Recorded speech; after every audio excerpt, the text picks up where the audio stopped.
are here today to talk about budget line item BSM1 and BSS1, otherwise known as M2A, M2B. The Facilities Acquisition Program Management, or FAPA model, is used to project NAVFAC's mission-funded resource requirements to manage and provide contract oversight on ongoing and planned work for base operating support, sustainment, restoration, and modernization, environmental readiness for CNIC and MCICOM. In FY17 and prior, these funds were funded under budget line item 4B3N, budget activity BA4, and typically referred to as M2.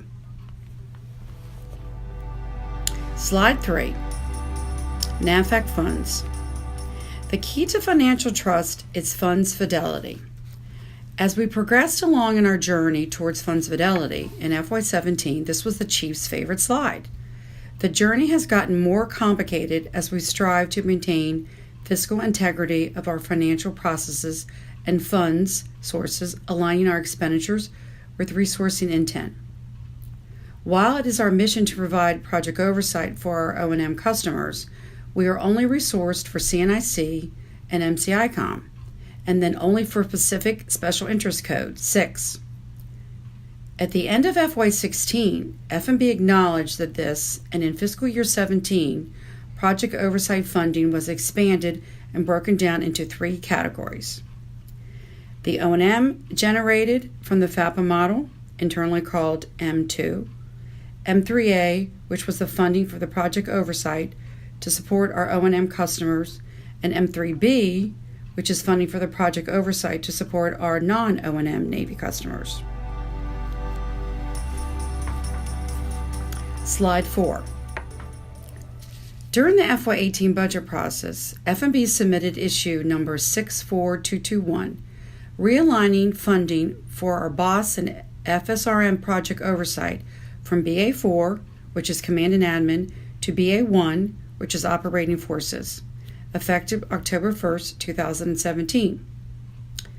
Additionally, performance assessment for sustainment, PA for ST, originally funded by CNIC as reimbursable, will be fully functionally transferred to NAVFAC in FY18.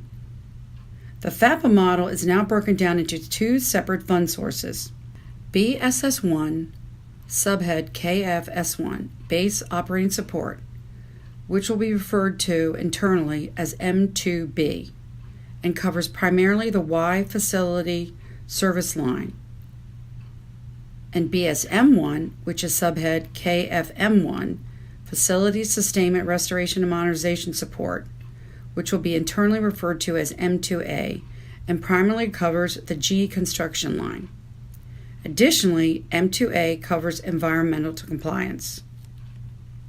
As you can see on the slide, right now, M2 FAPM for BSS1, the base operating support, is 40% of the program execution, and BSM1 FSRM is 60% of the program execution PA for ST, and PA for ST is 12.3. The realignment of 4B3N, referred to as M2, the NAVFAC project oversight from BA4 to BA1, reduces the need for below-threshold reprogrammings, BTR realignments, for execution of emergent and recurring BOSS or FSRM projects. No BTRs can be done between BA1 and BA4.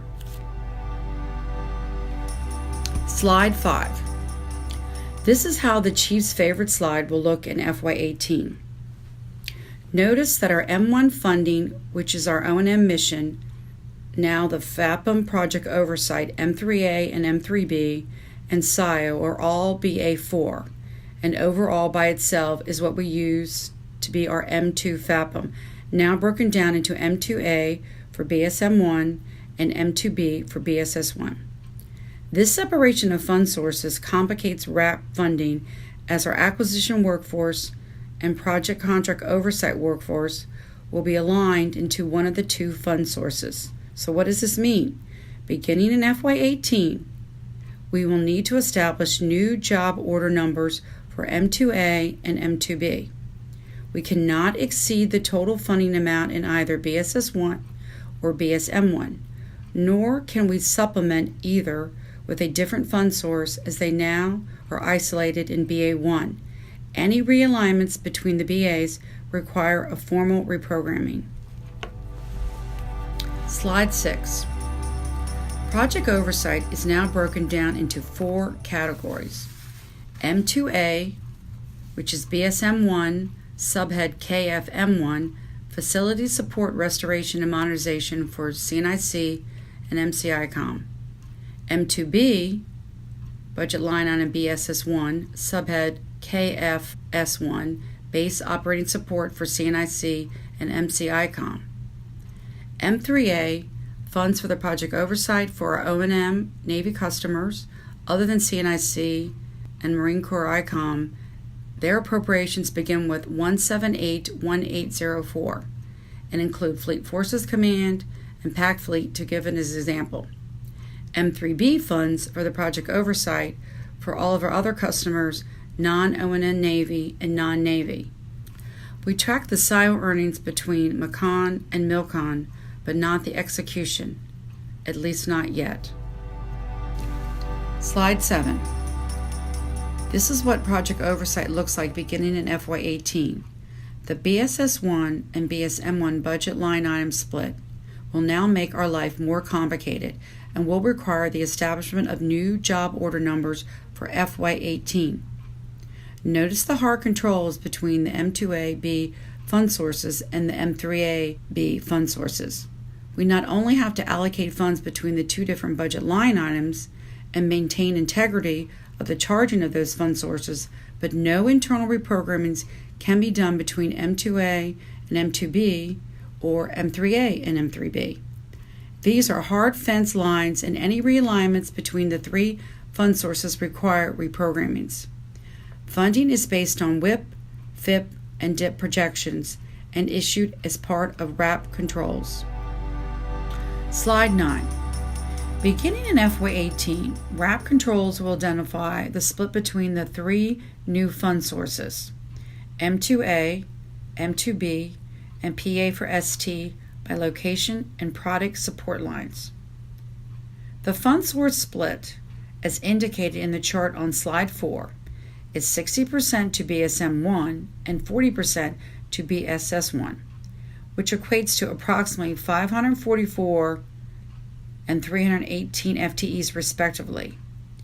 PA for ST has been fenced and will be allotted as KF1-P under a separate suballotment. Any internal reprogrammings at the ESH3-4 level between the 3 is prohibited. The RAP review process will remain the same for all 3 new fund sources and will compare requirements against planned budgets to ensure sufficient funds are available.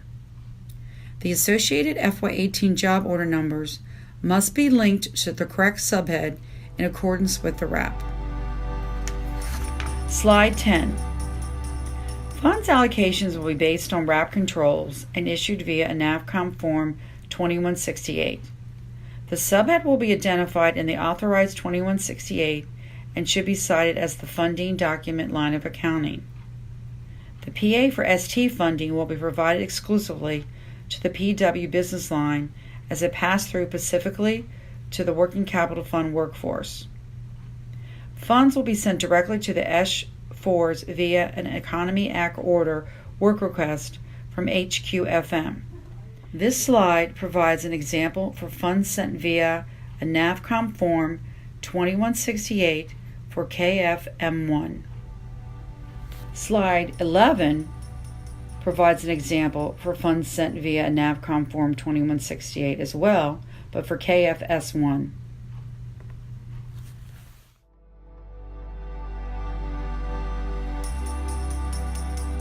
Slide 12. The FY18 structure of M2A and M2B job order numbers remains unchanged. The first position of a job order number indicates the type of work, and both M2A and M2B will continue to begin with a 2 for both CNIC and Marine Corps. Overhead, both direct and indirect effort should be captured with a job order number that starts with a 2 as the first digit. Slide 13. Cost accounting codes, or CACs, are the building blocks for establishing job order numbers. It is an embedded attribute of our job order numbers. The most basic function of the CAC is to collect execution data on a specific fund source and relate it to the work effort of the product and service for financial reporting. The first digit of the CAC provides the fund source identification. In the example provided on slide 12, the value 2 denotes the WRAP, M2A, M2B, and PA for ST fund sources. Slide 14. The second character of the CAC, known as the IPMS function code, provides the function identification to the product and service. The third character is used to identify or break out supported commands workload. C designates CNIC, M designates Marine Corps, and Z is used to capture overhead supporting both CNIC and Marine Corps. The fourth digit is considered an open-ended digit and is reserved for business line support line use. If you need to update or create a new CAC, the value and description associated with each CAC should be forwarded to your S3 FM, who will forward to the appropriate HQ FM point of contact for establishment within FIS. HQ FM will notify the S3 FM when the new CAC has been established. Slide 15. What does this mean? In FY18, it's going to require the establishment of new job order numbers for both BSS1 and BSM1.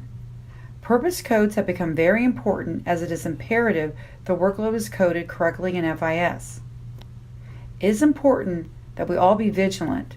The prescribed formats enable NAVFAC to provide feedback, tracking, and reports to our supporter commands, as well as documentation on NAVFAC's WRAP execution controls. Putting it all together. Slide 17. This example illustrates how a job order number should be set up to support FSRM work using KFM1 funds. It is for illustrative purposes only. Your supporting FM point of contact is available to provide more detailed guidance related to John CAC creations. Slide 18 is another example of how a job order number should be set up to support environmental work within the KFM1 funds. Again, this is for illustrative purposes only. Your supporting FM point of contact is available to provide more detailed guidance related to John CAC creations. Slide 19. The next 5 slides are provided as high-level look on how to establish a job order number in FIS. First, identify the WRAP controls in the published approved WRAP. This will help to identify the product support line in this screen. Set up the John based on the guidance provided in previous slides and Financial Fact Sheet 17-4. The description of the job order numbers should start with the fund source M2A or M2B. Slide 20. Identify the fund number associated with the approved NAPCOMP 2168. Identify the auth associated with the project from your local product support line POC and link the two together by filling out the auth number field and the funding number field. Slide 21, Step 3.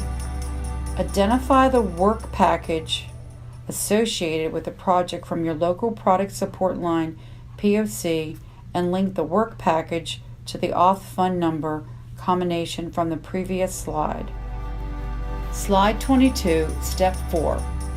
Create a job order request by linking the job order number from Step 1, Slide 19 to the fund number auth work package combination from Step 3, Slide 21.